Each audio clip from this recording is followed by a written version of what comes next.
Amadou Hott ak waa njabootu Modou Bene ñoo ànd tey sur le terrain ngir massawu population bi si inondation yi nga xamante ne vraiment chaque année dañ koy constater fii si Yeumbeul Sud ñu ñëwoon fi nag di massawu population bi te yemuñu rek si massawu dañuy massawu en même temps lamb suñu poche xool li ñu attan jàppale ko population bi yàgg nañ ko def c'est pas la première fois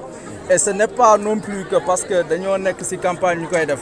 lii dafa nekk benn tradition ñun waa famille Modou Bene ak waa famille Amadou Hott à chaque fois bu amee inondation rek ñu wàcc indi suñuy matériel indi suñuy motopompe indi suñuy hydrocureur di jàppale population bi. suñu première visite dafa tombé woon dem nañ ci commissariat yi Yeumbeul Sud dem nañu ak centrale bi nga xam ne mooy mbeddu Farba dem nañu aussi Nim gi dem nañu Magadan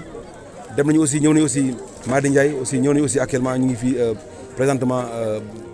ci bayalu Baye Ngom Sidy ñu wax Sidy yëpp bëgg nañu fu nekk incha allah am na yoo xam ne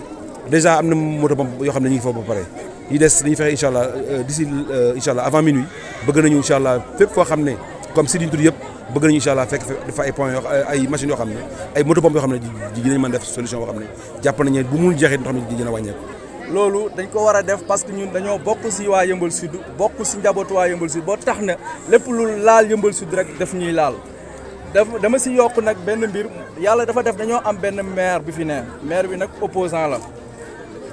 maire bi du collaborer ak état te lépp li état indi fii rek te mu nekk njëriñu waa Yeumbeul Sud maire bi du si nangoo dugal loxom ba tax na sax même problème inondation yi fi ne maire bi bu nangoon collaborer ak état mun naa wax ne problème yu bëri si inondation bi dina wàññeeku mais comme que dafa jàppee boppam opposant lépp lu fi état indi moom day jàpp ne day dooleel état moo taxit du nangoo dugal loxom moom mu ngi lor askan wi te xamu ko te pourtant nangul lor boppam lu tax nangul lor boppam mooy weer bu dee état bu ko fayee di koy jël dugal ko si poosam. xamal naa Amadou Hott que ne nun ñii di njabootu Mass Gueye ku nu xam-xam ne PDS la nu àndal